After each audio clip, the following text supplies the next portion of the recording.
Good afternoon, and thank you for joining us for this Q&A with professor and filmmaker Ciel Bergman to discuss her documentary Lives Well Lived. My name is Dr. Amber Gum, a professor here at USF. I'll be moderating this event along with Dr. Kyan Connor, an associate professor at USF. We're both faculty in the Department of Mental Health Law and Policy, one of the sponsors of today's event, and we'd like to thank our department for their support. We'd also like to thank the School of Aging Studies and our college, the College of Behavioral and Community Sciences, for their support of this event. Our college's mission is to advance knowledge through interdisciplinary teaching, research, and service that improves the capacity of individuals, families, and diverse communities to promote productive, satisfying, healthy, and safe lives across the lifespan. And we believe that this event with Ciel is one way that we're promoting this mission. A little over a year ago, I read an email on a nationwide geropsychology listserv in which a geropsychologist in California was raving about this documentary that she had seen and saying that we all must see it. I went to the documentary website and I couldn't find any viewings in Florida, so I signed up on the mailing list. Shortly thereafter, there was an email in my inbox from Ciel. We began corresponding, and I soon learned that she was a USF alumna. She shared a link so that I could view the documentary, and pretty soon I agreed with the person from the listserv that everyone needed to see this film. One of the things that I was most touched by was the fact that the older adults in the film had not experienced lives of ease. In fact, they'd gone through some very difficult circumstances, and yet the strength and the resilience that they showed really inspired me, and I wanted to share this inspiration with others. So I got a few others at USF involved, including Kaya, and we began talking with Ciel about hosting a viewing and a Q&A, and that's how we got here today. So as I mentioned, Ciel is a USF alum. She was very involved as a USF student, even serving as a USF ambassador. And she graduated with her BS in finance from USF in 1987. During her last semester at USF, she took a photography course that changed everything. Now, Ciel Bergman is an accomplished award-winning photographer. Lives Well Lived is her directorial debut. Her fine artwork is included in permanent collections, including the Los Angeles County Museum of Art, Brooklyn Museum, Seattle Art Museum, Santa Barbara Museum of Art, and the Bibliothèque Nationale de France. Her commercial work has appeared on book covers for Random House and Farrar, Straus and Giroux Incorporated, and magazine spreads in Smithsonian, Arthur Fromer's Budget Travel, Reader's Digest, and Archaeology Odyssey. Ciel Bergman is currently Professor of Photography and Video at Cal Poly State University in San Luis Obispo, California. So thanks to everyone for being here, and Ciel, special thanks and welcome, and we'll get started with the Q&A. Yeah, you bet. So I just want to say thank you so much to everybody, especially Amber, who made this happen, because we've been talking behind the scenes for so long. And originally, of course, tried to do an in-person event, and I'm just so grateful that everybody was able to switch to a virtual event.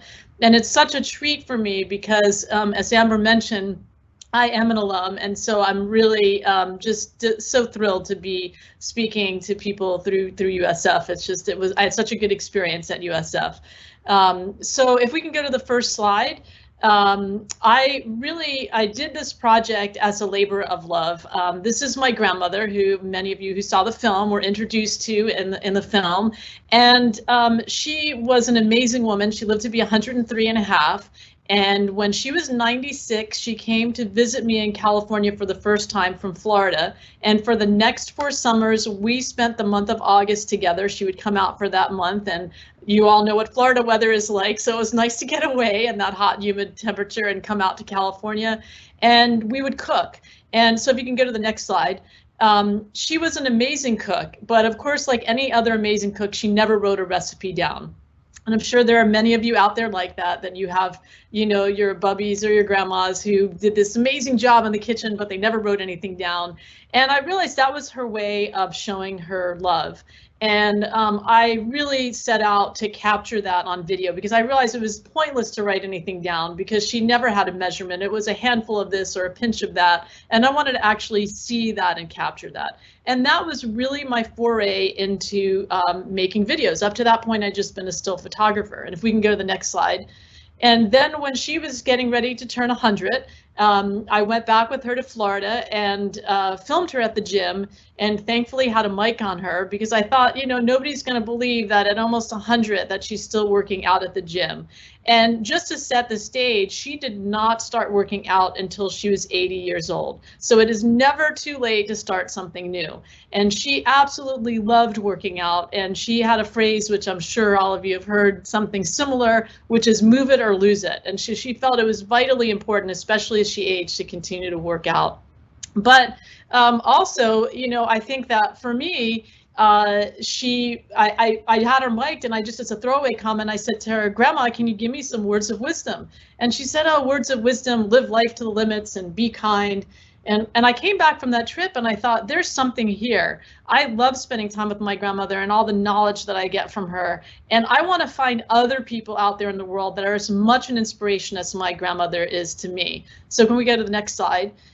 So I sent an email blast out to my friends, family, and all the alum that I've taught over the years I've been at Cal Poly. And I said, here's a clip to this 1-minute video I put together of my grandmother at the gym.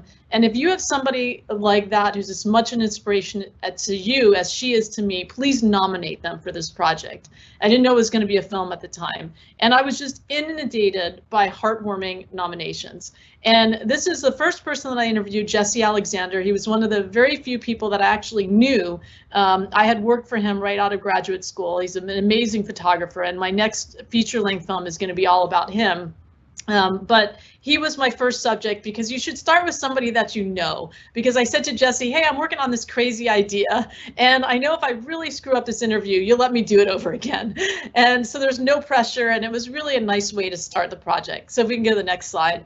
So I interviewed 40 people over a 4-year period. This is, I know we're not supposed to have favorites, but this is my favorite, Lucky Louie, making his mozzarellas in the morning. And I still see him to this day. I hung out with him on Sunday. We could just keep cycling through these. So here he is after he's made the mozzarellas. He's 97 now, and he's still making his mozzarellas every day for his daughter's deli. This is when I was filming Emmy Cleaves, who is, and you can go to the next slide. She is an amazing, as she calls it, yogini. I do this type of yoga, so it's really important for me to find somebody that also did the yoga. And then next slide. So here she is in her home, and she, for those of you that saw the film, and I'll probably a little teaser and maybe bad for those of you that haven't seen the film, but I interviewed her because of her association with yoga. I didn't know her whole backstory, that she had escaped Riga, Latvia with her mother, and then was left on a train platform at the age of 16 and didn't know if she'd ever see her mother again in the middle of the war. And you know, her, what she says is that never become a victim. There's always hope, and there's always the ability to rise up out of that. So we can go to the next slide.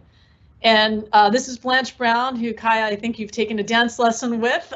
She lives in the Bay Area. She's amazing. She teaches an Afro-Haitian dance class. She is still doing that even now online, and she's loving it because people from all over the world are taking her class. So if you want to do it, it's through ODC every Friday. She's also an amazing quilter. She's part of a group called the Sew Sisters, which I love. Next slide. This is Marion and Paul Wolf, who Marion was able to escape Austria during World War II through the very first Kinder transport, and her husband Paul also was able to escape Hamburg, Germany. You can go to the next couple of slides. They have also become fast friends. This is Marion in her garden. She loves gardening, and Paul was an architecture teacher, so you can see him here with his drawings. And next slide. Ken Schwartz, he's an amazing guy in San Luis Obispo. He was the mayor of the town and was really instrumental here. Next slide. And Evie Justison, who doesn't have as big a part in this film, but she is the reason that I did another short film called Forever Voter. She's part of the League of Women Voters, and they're going into high schools, or they were before COVID, to talk to the students about the importance of voting and trying to get people to the students to pre-register to vote. They're still doing it online, so that's amazing. She's 89 now and still doing that. Next slide. This is Rose Albano by Estero. I have a great story about her, which I think will be coming up a little bit later. She was the only Latino in her Girl Scout troop, and she went on to go to college and come back to the high school that she was a student to be the vice principal. And she still is teaching ESL to students because she had that when she was going to school. They only spoke Spanish at home. She didn't learn English until she went to school. She's an amazing force. Next slide. This is Ciel Bergman. That's Pedernal Mountain in Santa Fe, outside of Santa Fe and Abiquiu. She's an incredible painter. I think the next slide shows her in doing her painting. She had actually never let anyone film her painting before, and I said that has to be part of it. That's who you are. So she finally let me film her as she was painting. Next slide. Santi Vasali, who is an incredible world-known photographer. He lives down in Santa Barbara. Next slide. And this is Susie Edo Bauman. She is an incredible one. I just saw her the other day. She is now 100. For those of you that saw the film, she wanted to make it to 100, and she is now 100. And she is also another short film that I did is called Mochi Suki, and it's all about her family gets together every year, probably not this year, but the year between Christmas and New Year's to bring in the New Year by making this Mochi Suki ceremony. And mochi is not what you see at Trader Joe's. It's quite different. It's really a wonderful ceremony to watch, but I love it's the bringing together of generations through food. And when I was making the film, Susie's story, she talks about being interned during World War II in this country. And I felt like that was so utterly important to show, because it was very easy to say that during World War II, all these things happened in other countries, but much more difficult to look inward at our own country. And I think for me, it was incredibly important to have Susie's story as part of Lives Well Lived. Next slide. Rachel Wenyon, who you can see in the background a little bit, she was a printmaker. She has since passed away, but she had this phrase. She said she was terminally optimistic, and that was one of the things that I read in her nomination form. And I thought, I have to meet this person who, you know, she said she wakes up every day, something good is going to happen, and if it doesn't happen that day, it's going to happen the next day. And that was really how she lived her life, and you can just see that happiness kind of coming through her. Next slide. So I was lucky enough, the film came out in 2017 to film festivals. We went all over the country and we won several awards, and you can go to the next slide. One of my favorite things was we were asked by the Girl Scouts to do a presentation there. So this is me at the Girl Scouts. I was a brownie when I was a kid, so it was just so much fun to go back. And then next slide. Even more importantly, Rose Albano by Estero was able to go back and tell her story and what the Girl Scouts meant to her, and that was just amazing. So we flew to the annual convention and did that, and what a gift that was for both of us. Next slide. And then we opened in theaters in 2018, and this is me thinking unbelievably that my film is showing along with The Shape of Water, Call Me By Your Name, Phantom Thread, and the Oscar shorts. And we had a very successful theatrical run, which was wonderful. It showed at the Palm Theater, is our theater here locally in San Luis Obispo. Was there for 9 weeks, and it was all over the country. Next slide. And then we've shown on through AARP, through their Movies for Grown-Ups, which is really wonderful. And next slide. And as I said, you're not supposed to have any favorites, but Lucky Louie is definitely my favorite. This is from Christmas, but he lives a block away from me, and I go over every week, at least once a week, if not more, and just stand outside with a mask on and say hello to him, and really look forward to that and treasure that. He's just an amazing guy. And if I don't, he will email me and ask me if I'm okay. Like, where are you? And is everything okay? Next slide. as I mentioned, this is Evie Justison, who led to my next project about the League of Women Voters. And she also, I had lunch with her, socially distanced a few days ago. So really wonderful. I always say that I feel like I have 40 new grandparents as a result of this wonderful adventure, and what a gift that has been. And if we go to the next slide. So one of the things that really has become a passion of mine is doing intergenerational projects. And one of the things that I read when I was doing the research for the project is the last 100 years is the first time in human history that we've looked to anyone other than our elders for advice. And I really feel the world is suffering as a result. So after I did the theatrical release, I really felt like, how can I give back and what can I do to cross that divide? And so I've been working with colleges and high schools across the country, doing projects where we show the film, because there is something about seeing the film and making that connection to people when they were younger and their stories, and then introducing the students to an elder and having them spend an entire quarter or semester talking back and forth to that elder, using the questions that I used for the Lives Well Lived project. And then they do a big wrap party at the end, which is this is one of the wrap parties. And we can just scroll through these next images. These are some images just of, sorry, that's my watch saying it's 12:16 here. And this is another wrap party, and we can go keep scrolling through these.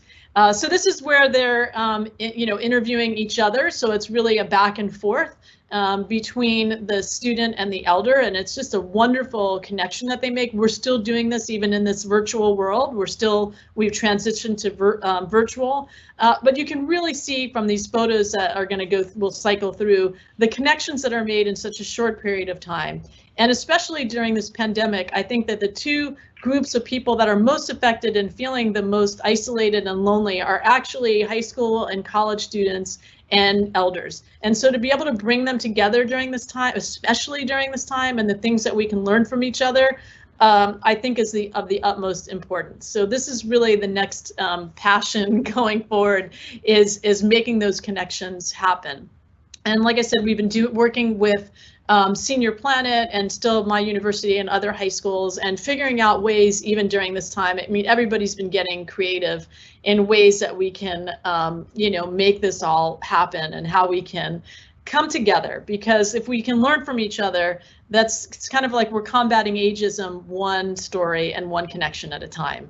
And then hopefully and it goes both ways, because I think the elders sometimes think, oh, those millennials, they don't know, whatever, they have all these preconceived notion about that age group, and once they meet each other, they realize that there are far more commonalities than differences. And so it's all about kind of breaking down those barriers and those walls. And so if you go to the next slide, you can see that I feel so blessed that I've made, this is just a fraction of the connections that have been made. And if you look at the very center, that's me and my grandmother, and it all started as a labor of love from my grandmother. So although she passed away, she's with me every day in all the work that I do. And I feel like all of these connections are all because of my grandmother, because she's the one that sparked this idea. And so if we go to the next slide, I'm very happy to announce that the film's going to be on PBS in May of 2021. And so a lot of people will get a chance to see it. And I'm hoping that we'll have an educational component that will tie in all these intergenerational projects that are happening.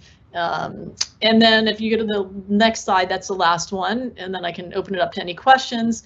Then can you go to the next slide? The next slide is just when we get there, it's just my contact information. So if any of you want to reach out to me at any point, I'm very happy to answer any other questions that maybe don't get answered in the Q&A, or if you want to see more, the website has all the film stars on there, and then my favorite quotes from each film star. So that's kind of an introduction, and I know Amber's got some questions lined up as well. All right. Well, I think we maybe had a slight technical difficulty with getting that last slide up. So, so we'll try to get that up before we finish. Okay, so for now, we do have some questions. So let's keep putting in questions, and we'll start going down the list here. Okay. Let's see. The first one, I think you've already talked about. I don't know if you want to say anything more about this. What was your inspiration for the film? And I know you've already talked about your grandmother. If there's anything else you'd like to say about that. Yeah, I think, it definitely was my grandmother, but I will say that the moment that I went from thinking of it as just like this web series project maybe to it being a film was when I interviewed Marion, who was the first person that came off of the very first Kindertransport from Vienna, Austria. And I didn't know her before I interviewed her. I would sit down with everybody one time without any cameras or anything, and just to get to know them and really, tell them my story, and they told me their story so it'd be more comfortable. But when I came to interview her, she had that cardboard number that she wore around her neck at the age of 8 years old. And it was at that moment, I mean, I still get chills every time I think about it. And it was at that moment that I realized that I really needed to do this big pivot and that it needs to be a feature-length film. Now, why I thought I could make a feature-length film, having never done it before, or why I thought it would get more eyeballs on it, I don't know, but I knew I had to make it a feature-length film at that point. And so I also realized at that point, originally when I started the project, I thought, oh, I'm just going to collect all these words of wisdom, like my grandmother said, oh, be kind to everyone, live life to the limits. And then I realized it was that, but it was also about these people's stories that were being lost, and really about collecting and sharing those stories. And I think especially right now, one of the reasons that I think the film resonates with people is because as you mentioned, these people went through these trials and tribulations, but yet they remain so positive.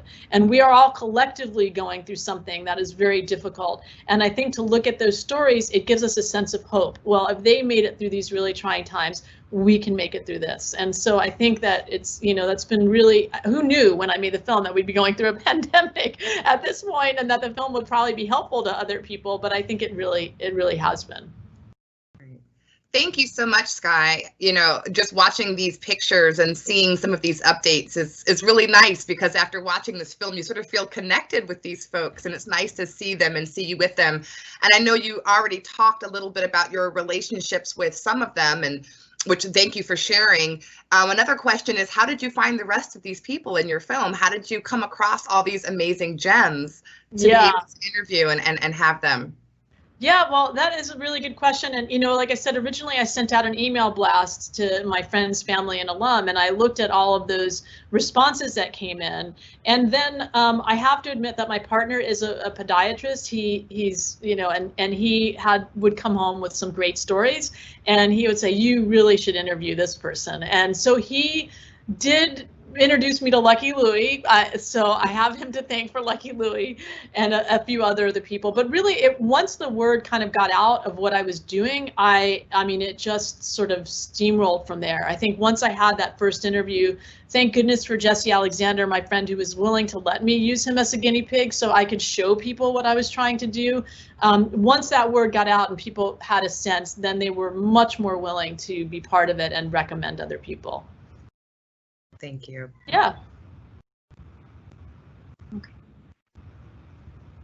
The next question we have here, what are the common threads in the stories of the 40 people who are age 75 and older? What are the common threads? Yeah, well, so I think, we all want to know, how do we live a good life, right? At the end of our lives, how do we get to that point and feel like we've lived a good life? And so I think that the common thread that I found amongst all of the people that I interviewed was one, they all had a sense of purpose. And I think that's so vitally important. We think that we're going to retire, and then what do we do? And you hear about all these people that pass away right after they retire because they have lost their sense of purpose. And these are all people that have figured out a sense of purpose and a way to give back, and to still be learning something new every day. They just, like my grandmother starting to go to the gym at age 80, or Lucky Louie, who makes his mozzarellas every day. His sense of purpose is being there for his great grandkids and making that mozzarella every day, or Marion and Paul Wolf still speak to school groups about their experiences during the war. And all those things, I think having that sense of purpose was really important. The second thing was that they were all connected, had a good sense of connection to other people, whether it was family or friends. It didn't necessarily need to be family, it could be friends. And that was really interesting. And I think, even in this pandemic, Marion turned 90, And Paul, her husband, figured out a way to do a virtual birthday party for her with all of her friends. So, you know, I mean, I think that's, and they're both 90. I mean, I think that that's wonderful. So again, it's never too, you're never too old to try something new and to figure out, to pivot and do something different. And then I think thirdly, and which is very much a cliche, but there's a reason for that, is that they were all people who saw life as the glass is half full rather than half empty. And that is incredibly important in terms of getting through the really difficult times. And, you know, again, I go back to what we're experiencing right now. And Evie Justison, I think, says it best, which is that, you know, you may not be able to control the things that are happening around you. Like, we can't control the fact that there is a pandemic, but what you can control is your attitude about what's happening. And so I think that these people all really had positive attitudes and positive outlooks. And, you know, we're all going to age. I mean, our bodies, I'll ask Lou, how are you doing? Oh, I'm getting worse. You know, at 97, it's not like I was when I was 95. I mean, you know, your body is going to, that's just going to happen. But I think it's about your attitude and how you deal with it, rather than, you know, about what's necessarily happening. There are ways to deal with everything if you have a positive attitude and outlook. Absolutely. Thank you, Sky. Well, this next question sort of touches on some of what you just spoke to with regard to being in the pandemic and sort of some of the words of wisdom that we heard from the folks in the film. This question is, what valuable insights might this film offer viewers as the world is grappling with the pandemic and so much uncertainty? Yeah, I think, you know, just like I said, you're controlling your attitude and how you react to it, I think, is really the important thing. And then I think for me, I mean, I'll tell you, since I kind of already answered that, I'll tell you on a more personal level what I've taken away from the film and maybe how that has helped me. And it actually came from Blanche Brown, who's like, learn to live in the moment. Now, and I know we hear it from a lot of people, but for some reason, her saying it, and I can still picture her saying, you know, I really just live in the moment. And I think that when I'm, you know, even in this crazy time, I'm still able to go for a walk. And on those days that I'm walking, I just think, how lucky am I? And I really take that time to just have a sense of gratitude for what's going on and really trying to look for that positive moment and to live in the moment more. And I think up until I did this film, really, I was always thinking about everything that had to be done. And, you know, as we all do when we're probably in our 30s and 40s, and now I'm 55, and I just feel like, no, I could just chill and enjoy and really enjoy the moment. And so I think that's one big thing that I've learned for sure. Thank you. Yeah. Okay. What is the most valuable lesson that you gained from meeting these people? Well, I think, you know, it's sort of like don't judge a book by its cover. You know, we look at somebody who might be 70, 80 or 90, and you don't know what their life stories are until you start asking them questions. And there were so, I would venture to say that no matter where you do this, everyone has an amazing story to tell if you just take the time to listen. And I think that one of the most valuable lessons that I learned was just keep my mouth shut and listen, and to put the phone away, put the technology away, just have that conversation with somebody and really actively listen and learn. And I think we don't do that enough. We're so pulled in so many different directions, and I'm for sure one of those people. But I think just having that gift of giving myself 4 years to really take the time to interview these people and really listen, I think that was one of the most valuable lessons that I learned. Thank you, Sky. Yeah. So one of the most touching parts of the video for me was when you asked everyone what their definition of a life well lived was. So we'd like to, the next question is to ask you, what is your definition of a life well lived? Yeah, well, I would say that my definition of a life well lived is to be kind to other people. I mean, and I get that from my grandmother, and I hope that by her example, that I follow her example. I think the world would be such a better place if we were all just a little kinder to each other. And that could just be saying hello to somebody, saying thank you to somebody, buying groceries for somebody that you know lost their job during this time and just leaving them on their front porch. And I mean, the little things that go a long way. I think that is my definition of life well lived, is just to be kind. Yeah. Yeah. Thank you. Let's see, what do we have next here? What are you working on next? Yeah, so I mentioned a little bit about the 2 short films that I did, which was Mochisuki, about the making of mochi, and then the Forever Voters, which is about getting young people to register and pre-register to vote. But I'll tell you, one of the things that I really enjoyed about the Lives Well Lived film was when people would talk about their relationships, and whether they had met 5 years ago or 50 years ago, you could see the twinkle in their eye when they would start talking about their relationships. And I mean, one of my favorite scenes is when Bob and Emmy Cleaves talk about, you know, Bob says, "Oh yeah, I saw this blonde babe across the room," and Emmy says, "And then I met my soulmate." And I just think it's so funny how they describe that moment, but yet I think that one of the reasons why their relationship still works, and actually today is Bob's birthday, is that they really recognize their differences and embrace that, and then come together for the things that they share in common.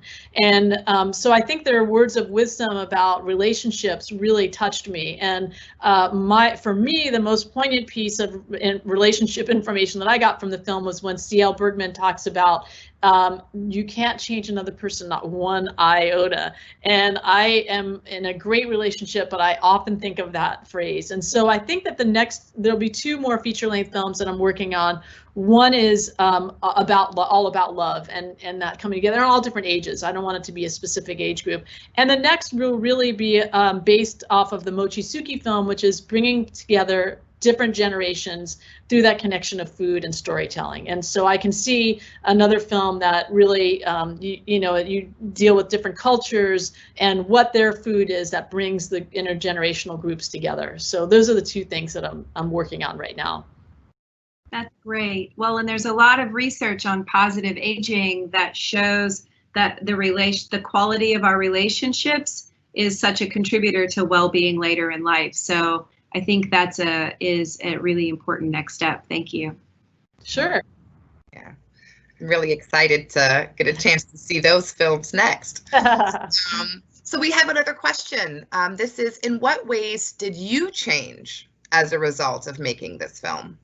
Yeah, I think I answered a little bit of that, but I really do think that I have learned to enjoy life a little bit more, and to not take myself so seriously, and to realize that there are not as many have-tos as I thought there were, and that I can say no to a lot of things and do the things that I really want to enjoy doing. Because, you know, as I watched all the people in my film reflecting back on their lives, it was interesting to see what were their regrets and what were the things that they felt like the proudest of. And that, I think, certainly has impacted me in many ways. But I think just learning, being more confident in myself, and learning to say no to a lot of things that I don't want to do, that I maybe would have said yes to before, just because you feel obligated. And I don't feel that same sense of obligation anymore. I do things because I am passionate about them, and because I love doing them. And I think that I do a better job because I am passionate about the things that I really say yes to.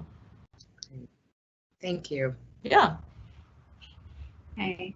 I think you partially answered this before, but maybe not completely. How long did it take you to make the film and put the interviews together? Yeah, that's a really good question. And I'm sure it took me way longer than it would have taken somebody else, because, as Amber mentioned, I have a day job and I actually teach at the university. And this was something that I did on the side. So I spent 4 years doing the interviews, and then I did a sneak preview of the film. I knew it wasn't done, but I really wanted my grandmother to be able to see it, and as many of the people that were in the film to be able to see the sneak preview. We showed it at a film festival here and an 850-person theater, sold out. 27 of the 40 people in the film were there, it was an amazing night. And but one of the things that I did, which I think is really important, especially as a teacher, sometimes we have a hard time doing this, is I handed out feedback forms to everyone. And I got about 200 responses, either in paper or online afterwards. And I really read those and reworked the entire film and re-edited the entire film. So I took another year and re-edited it. So it was about a 5-year process. And the most expensive part of the process, just because that usually comes up, is the historic footage, like that footage of Marion Wolf when she gets off of the boat, the Kinder transport, That was owned by, it was a Hearst Corporation that shot it, but it's now in the UCLA archives, and they charge $90 a second with a 30-second minimum. So you can just multiply that out through the length of the film, and you get an idea of what the cost of doing a film like this is. On the flip side, the images and video that was in Susie Edo Bauman's piece, that's all owned by our National Archive, because that was actually propaganda footage that our government shot to put together to see how great it was that we were interning a group of our own people. And so that is free and free to use for anyone. So you will probably see that footage in other films that deal with the Japanese internment, because that is free and owned by us, basically, because it's in the National Archives. Yeah. Wow, there's a lot that goes into filmmaking. Indeed. Indeed. So we have another question, and part of this I think you did answer already in terms of how you found and selected some of the individuals that you showed in the film. But a sort of variation on this question might be, did you screen them? Were there some folks who you interviewed that didn't make it into the film? Sort of how did you select the people that you chose to sort of highlight? Yeah, no, I know that's terrible, because as a filmmaker, which I never had to deal with before, you are going to cut some people out. And I mean, I did try and meet with everybody before I interviewed them for the film, just to see what they were like, because, you know, as a still photographer, it's very easy to take a photograph and then have a story that runs with it, which is what I was used to doing for magazines. But as a filmmaker, that person has to be good on camera, and if they're not, if they can't tell the story, it's just not going to fly. And I actually interviewed a Japanese American man, and he had a great story on paper, and he was a friend of a friend, so I didn't meet with him ahead of time because he was up 4 hours away from me. And as soon as I showed up, I knew it wasn't going to work, because he was very monotone, and he was wearing a gray shirt and his walls were gray, and it was like, this is just not going to happen.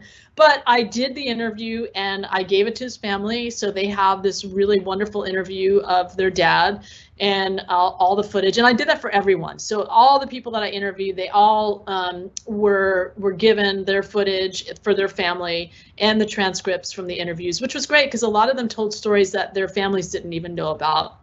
And then on the website, if you go to the Film Stars page, you might see some people, everybody got a film credit, whether they ended up in the film or not.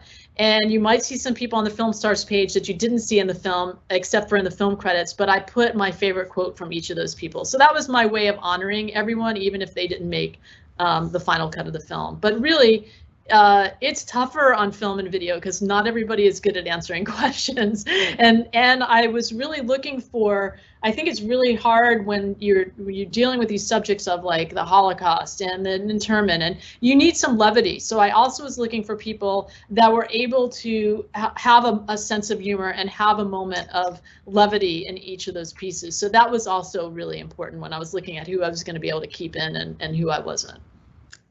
Yeah, that makes a lot of sense. Thank you. Yeah, sure. Thank you. Okay, our next question.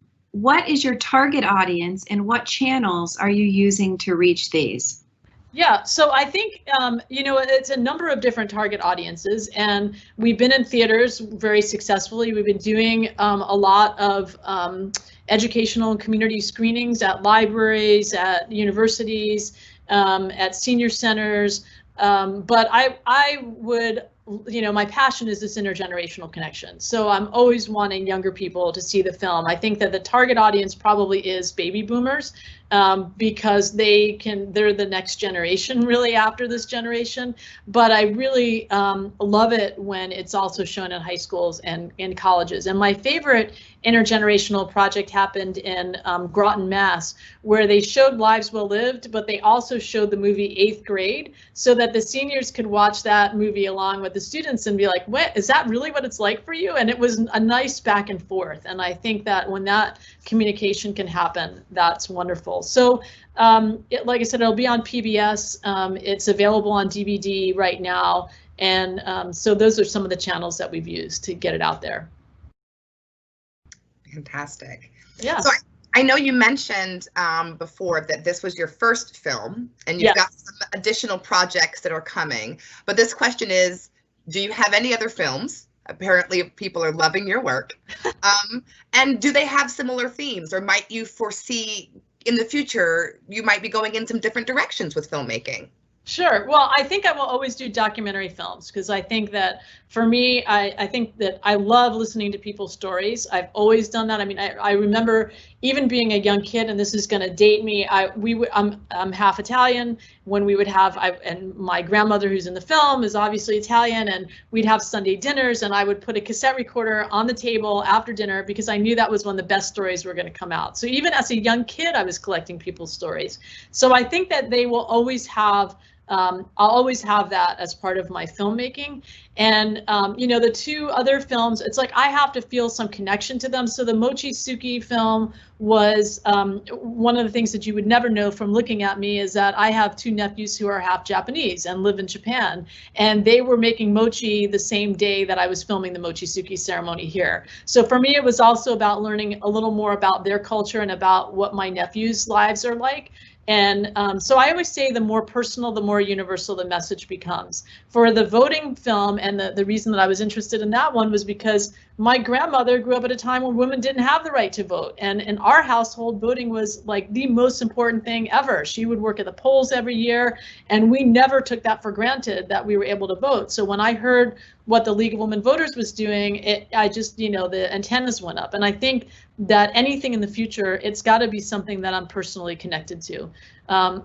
I would love to see Lives Well Lived be an episodic sort of thing, because I think there's so many great stories out there and there's so much bad reality TV. How wonderful would it be to have something like this where you tell the stories of everyday people and their remarkable stories, and it just makes you think about your own, you know, people in your own life. Because I would venture to say that everyone in the audience is thinking about someone that they knew that would have been perfect for this film, or they would have been perfect for this film. And so I think one of the lovely things about the film and the work that I do is that it connects you to somebody in your own life, and that's what I'll continue to do as I move forward as a filmmaker. Thank you. Yeah. Next, we have a comment, and that's fine if people want to post comments as well from someone who was touched by the film, which is really wonderful to hear. So here's what the person wrote. The value and wisdom is so great to see and hear. We all have a story and long to tell. Thank you for doing this. Born in Trinidad and have seen and experienced 100-plus-year-old women with a full capacity to tell what they lived. Different to the USA, but a hug. Thank you. Indeed. And, you know, I one of the things that really touched me when I was working on the film, after I finished the film, I had a panel discussion with 5 of the people that were in the film: Lucky Louie, Marion and Paul Wolf, Rose Albano by Estero, and Evie Justison.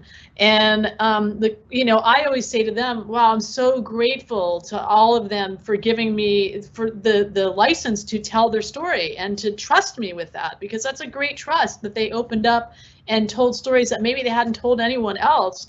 And Paul Wolf then like raised his hand. He's like, no, you gave us the gift because you made our stories relevant and you cared enough to want to collect the stories. And I had really never thought of it that way. And you know, it's just such a wonderful thing. And I will say that on the website, there is a place where you can share your stories.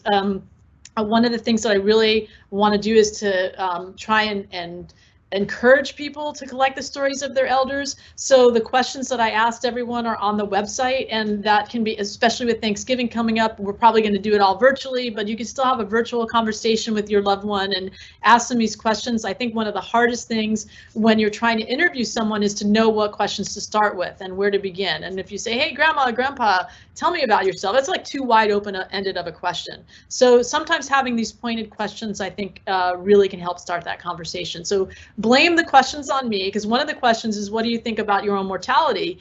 And in this culture, we don't talk about that, but it's so vitally important to do that. I mean, the person that answered that question in the film was actually my dad, who's had several strokes. He's a practicing geriatric physician from a wheelchair because he's in a wheelchair due to a stroke.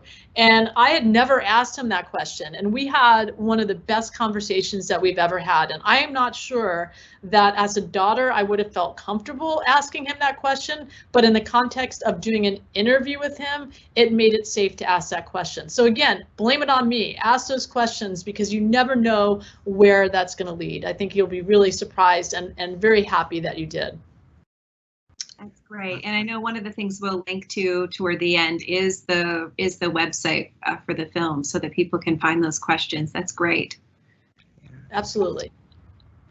Yeah, I'm so glad that you actually suggested that because that's really a nice thing to maybe think about for this holiday season. You know, many of us are doing things virtually, so we can add some additional things that might be fun for us to ask these important questions that maybe we've never asked before. This question is sort of related to what you just said, but I'm going to ask it again for Karen. Are you still collecting information? Because my mom will be 100 years old on October 31st and has an amazing story. Yeah, so we are still collecting stories. I mean, you know, that we post on our shared stories part of our website and on our social media. And so you can find that on our website. And, you know, again, it's just more, I think it's great for the families to have that, but it's also nice to be able to share it with other people. Absolutely. Yeah. Okay. Our next question, are you aware of the Eden Alternative from Rochester, New York? They have a program for changing how we care for our elders. They also have an expanded definition of elder, which doesn't always mean old. I am not aware of that, but there are so many programs out there right now that, you know, I'm not surprised, but I will definitely look into that. Great. So we have another question, and this is actually something that I was thinking as I was sort of watching the film. One of our participants says that she was surprised that there wasn't anyone representing the LGBTQ community in the film and wonders what your thoughts about that are. That'll be Lives Will Live too. And, you know, one of the things is you can't get everyone in every, you know, situation, and certainly for the film that I do on love, there will be LGBTQ, you know, represented. I just think, you know, when you're trying to get a film down to 56 minutes, you're always going to miss one person that should have been represented. I mean, I also had a very good friend of mine who, you know, I don't think in the film that you can tell, but there are people that have physical ailments, and I don't think that that shows through as much. And I had one friend of mine who had rheumatoid arthritis in the worst way. I mean, her hands were gnarled, and I wish that I had shown that, because I think that that also would, you know, in hindsight's 2020. So that's why they do sequels. So hopefully there will be a sequel. All right, thank you, Sky. It is, I think some of the other questions have also shown the difficulty when you have you probably had hours and hours and hours of footage, and you were trying to get something down to a film length. Thank you. So the next is actually a comment. I also love the positive theme of this film. I have so many quotes from the film to look at my life going ahead. This year I'll be 70 and looking at what's next. Thank you so much for helping me define this phase. You are very welcome, Barbara. It's my pleasure. And like I said before, you can go to the Film Stars page if you were furiously writing all these quotes down, and you'll see a lot of the quotes there as well, if you need some inspiration. Thank you. So we have next a comment, but it's short, so I'll give the comment and then a question. The Sure. comment is that this shows that we all need a purpose in life, which I think, you know, really great quotes about that, and you've spoken a lot about that already today. The second question is, especially during this time of the pandemic, do you think this film lifts people? I do. You know, as I said before, I think that when you see this and hear the stories of all the things that the people in the film went through and how they were able to make it through, I think it does give us a sense of hope that we can make it through this time as well. And, you know, we're in a sense much luckier than we could be if this happened 25 years ago or 30 years ago when we didn't have an opportunity to do virtual events or to stay connected virtually. So I look at this as a real shift in the way that we think about things. Like we were even talking when we were doing the trial run for this, that probably people are going to expect that there will be live events and they will also be shared virtually. And so, but this opens this up. Look how many people are on this that may not have been able to come in person. And so what a gift that is. And I do think that the film definitely helps lift people up in this moment. Agreed. So the next question is about that intergenerational piece, which is so important, I think, for learning back and forth and combating ageism, which is one of the things when I first saw the film, I guess a year ago, and you know, really wanted to share it to try to address ageism. And so this question is asking how to do that. How were you able to bring together the younger and older adults? Well, I've done that through the context of the schools and through the context of like talking to teachers that have reached out to me, professors at universities, a lot of classes that deal with like the psychology of aging or those sort of things. And so we have kind of a template of how you can use that in your class. And that makes it pretty easy for people to do that. And then there are usually, I mean, it's very easy to find you know, elders that want to be part of this. That's not a problem at all. And even in this time where we're all virtual, we went to, I know for my university, because I've been documenting specifically my university since I am here, we are working with Senior Planet in New York and Colorado, and we're out here in California. So the students are getting to meet people across the country, which is amazing as well. You know, another opportunity that has presented itself because of this virtual world that we're in. So it's really a matter of finding the teachers that are willing to take something like this on to bring those groups together and to make it not an elective, but actually part of the curriculum. Yes. Wow. Those are great strategies, Skye. So we have another question that I think is a really good one. The people you interviewed are amazing, advanced age due to their sense of purpose, which we all need. I work with younger seniors in their 60s and early 70s who are floundering and have no idea what their purpose is. Do you have any advice on how to convert them to optimal living, such as those featured in your film? Yeah, I think, you know, that's kind of what I talked about, of like all these people, we think we're going to live to our golden years, and then what do? Nobody's prepared for what the next phase of our lives are. And I think that perhaps taking that moment and hitting the pause button and kind of figuring out what are we passionate about? I think if you figure out what you're passionate about, and you can give back in some way, whether it's volunteering for a group or, you know, doing something that gives back to that thing that you're passionate about. But I do think it's partly figuring out what that is, and that's the hardest point. And so, you know, if there were programs that were developed to help people figure out, like, what is your passion in life? I mean, everybody has something that they love inherently, that they just like, it just sends them over the moon. There's something in everyone that you know, whether it's music or dealing with young kids. I mean, there's something that everyone really loves dealing with. And if you can tap into that, I think that would help those people that are in that state. Hey, I'm almost there. I'm 55. So I'm looking at, you know, I'm looking at retiring in the next year.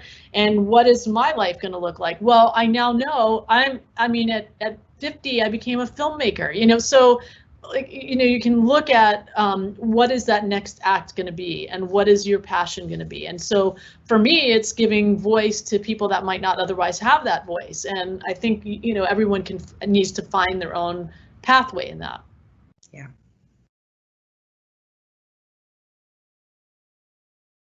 Someone's asking, could you provide the link for the African American dancing, please?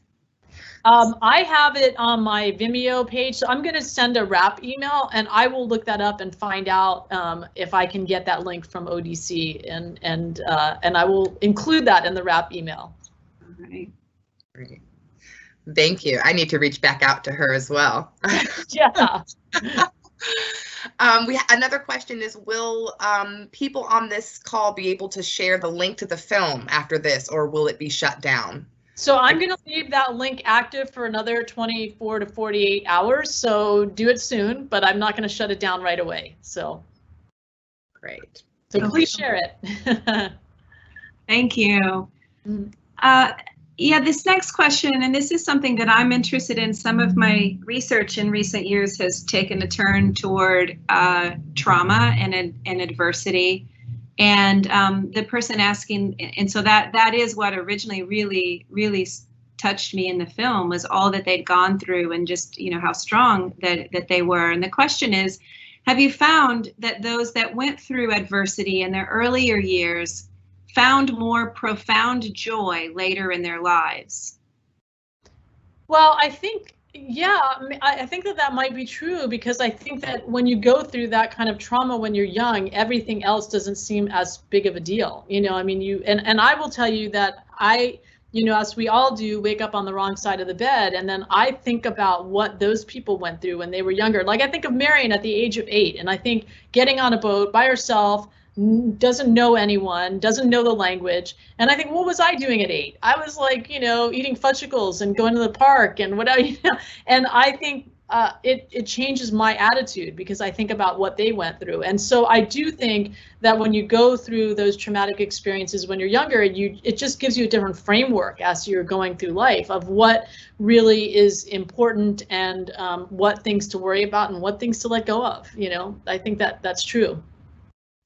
That goes along, there's a stress inoculation theory, you know, that stressors do inoculate us and kind of help us grow and strengthen. There's also, I'm going to interject with a question. There's also other research, though, suggesting that people who've gone through traumas struggle, you know, worse. One of the things I noticed was that the people in the film, the traumas that they talked about were collective, you know, were like the Holocaust or the Japanese American internment camps and, you know, civil rights issues, and wondering if you came across people talking about, you know, having lived through other kinds of more individual traumas like child abuse or intimate partner violence or things like that. And if, you know, is there a difference in the kind of adversity? I'm just wondering if you had any thoughts about that. Yeah, that's a good question. And I really, I didn't necessarily have anyone that said, you know, that they went through that kind of trauma necessarily. I'm sure that in that group of people, there must have been someone that did, just statistically speaking, that probably was the case. I can tell you more from kind of a personal level, which is my dad, who's the one person who had something very personal happen, which is a stroke, which left him in a wheelchair. And, you know, that's not a collective experience. It's a very personal experience. And what I have found very interesting, and I think goes along with the people in the film that I interviewed, you know, and I should say I'm not a social scientist, so I wasn't interviewing everybody over 75. I was interviewing people who had positive outlooks, because that's what I wanted to model myself after. So getting back to my dad, you know, I actually think he's a more positive person now than he was before the stroke, because instead of thinking about the things that he can't do, which he was an amazing guitarist, he did archery, all these things that he couldn't do, he's focused now on the things that he still can do, and he's more grateful now for those things that he still has left that he can do than the other way around. And you know, for me, that's amazing to see, because I don't know how I would be in that situation, you know, where I'd be like, God damn it, I can't do this anymore. I can't, you know, and that's not been his attitude. It's been really interesting to watch that, and you know, I'm very proud of that. But I think that's one that's not a collective experience necessarily. I mean, that's a more singular sort of experience. And but I don't know about, you know, domestic violence, and I didn't have anyone that talked about that. But again, that doesn't mean that they didn't go through it. It's just that they didn't necessarily, that didn't come up in our conversation. Yeah, really interesting question. So I have a comment and a follow-up question. The first says, thank you so much for expanding and sharing this experience beyond your own fabulous grandmother. Very valuable information. And the question is, which I think is interesting as well, besides learning by example, so family, social network, should aging and senescence, or sort of the deterioration of our bodies as we age, be taught in school, part of life science? Is this something that everyone should be learning about? Absolutely. I mean, there was, I saw something on a video one time where, in order to simulate the aging process, they would put gloves on people, and they would put, like blinders on so that people couldn't see as well, and to have younger people experience what it's like to have that aging process. And I think, that gives us some empathy when we go through it ourselves. It's one thing to read about it, it's another thing to actually experience it in our own bodies. And so if there was more of that, I think that would really be helpful for younger people to understand what that experience is, and also not to be afraid of it. I think that one of the comments that I get from a lot of people is that they fear aging, and then when they see the film, they realize, okay, it's not as bad as I thought it could be, and you can still be productive, and things do change, but again, you can still be productive. But I love that idea of having students really experience what it is like to not to lose some sense of touch, to lose that ability to see or hear. All those things I think are really play an important role in combating ageism. Great. Thank you. Yeah. So I'll read a comment and then have another question. Sure. Excellent production, thank you. And thank you for allowing me to be part of this worthwhile project. Thanks for that, expressing gratitude there. Now there's a question, will the I generation be facing more challenges in coping with aging?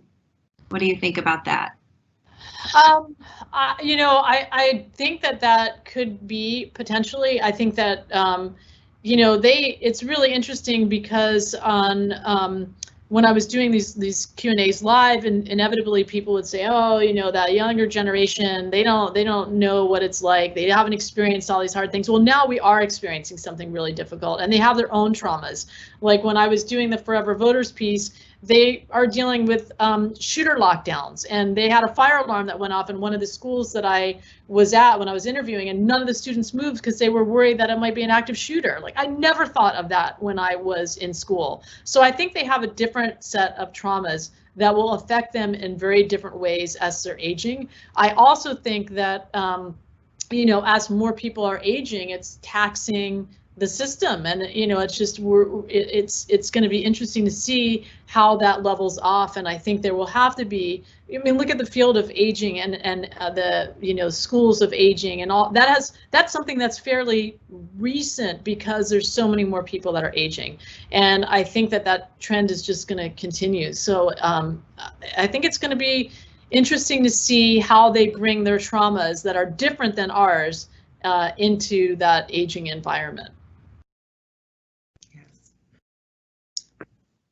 Thank you. So another comment and question. The comment is, one regret I have is my grandmother, who born during slavery, would not share her past. Yes.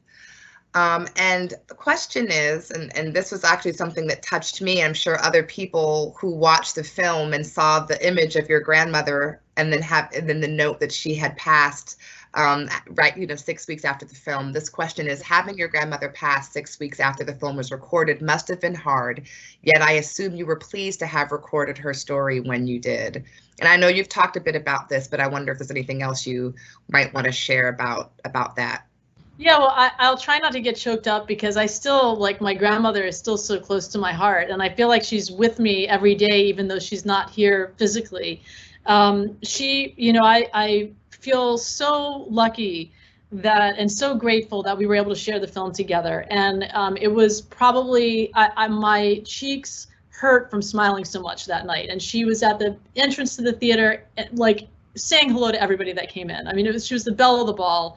And my mom says that she lived long enough to see that film on the big screen. And I somehow believe that that's true.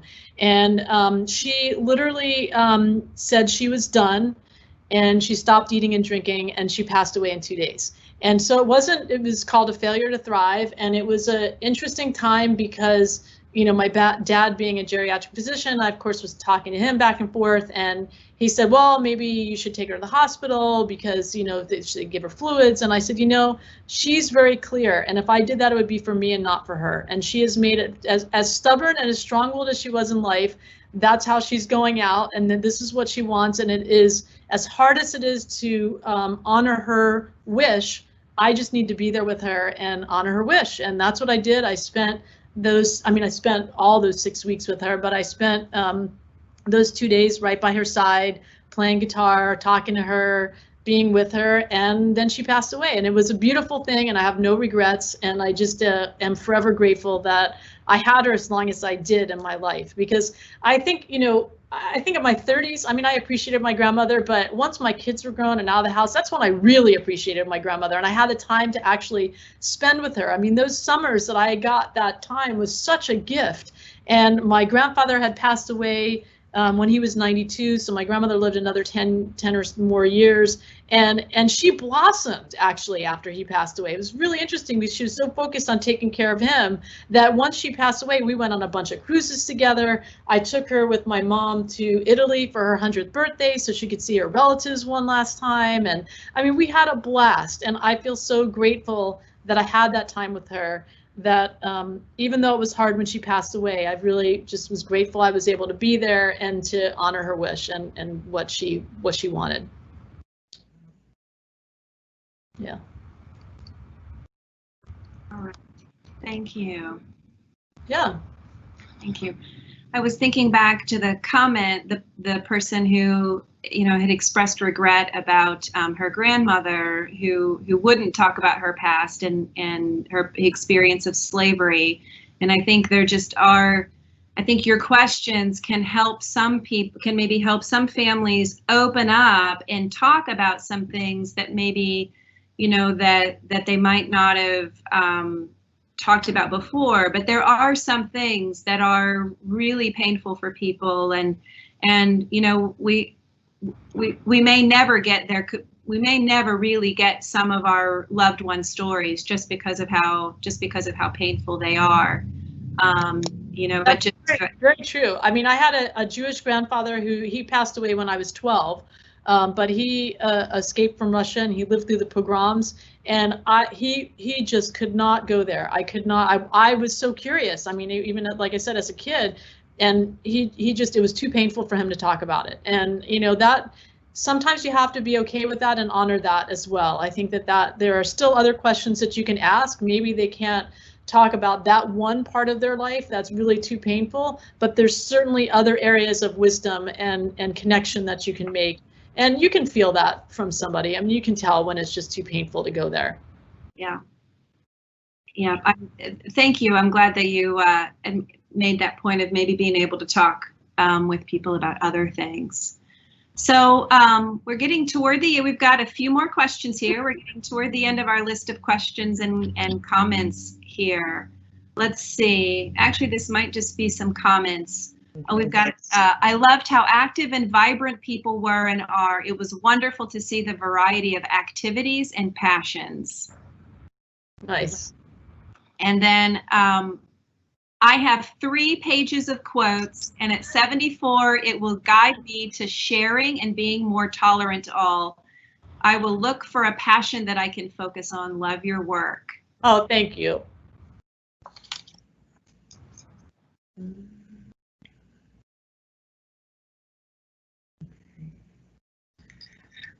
And I don't know if I guess I could jump in and just share these last couple comments here for you because we have no more questions. I think someone says it's the transition from working full-time to figuring out which way to go, which you've alluded to already. Yeah. And then this last comment, and this is something I'm not sure about, Padre Pan might be one of the stories that you could dig into, the kids given up by their families from Cuba. So some additional potential insights here for more stories. Absolutely. Always looking for more stories. That's great. Well, I really thank you so much for taking the time to do this and asking such wonderful questions. It's really been such a delight, and I just feel so honored, you know, to be part of this. It's just what an amazing experience it's been for me. So thank you so much. Well, Sky, I'll echo what several other people have already said, which is just to express my gratitude that you did this work, took 5 years to work on this project, and then to share it with us. It's obviously affecting a lot of people, and you know, hopefully helping us to create our own life well lived, and to, you know, strengthen relationships and maybe even inspire others. And you know, I just, as we close, want to say thank you again to our the Department of Mental Health Law and Policy, School of Aging Studies, and our College of Behavioral and Community Sciences here at USF for helping to sponsor this, and to our team that has helped with putting everything together with this event today.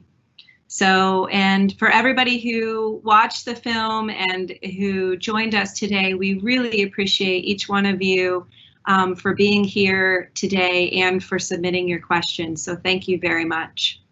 Yes, absolutely. This was absolutely fantastic, Sky. Thank you so much. And so exciting to see our USF alums doing such amazing things in the world, you know, in a time where there's so much fear and stress and anxiety and division. It's so nice to watch something that gives us beauty and hope and optimism and inspiration. And you mentioned that, you know, filming lives well lived was a gift to you, and you've definitely been a gift to us today. So thank you so much, and thanks to everyone for being here. Thank you. Thank you.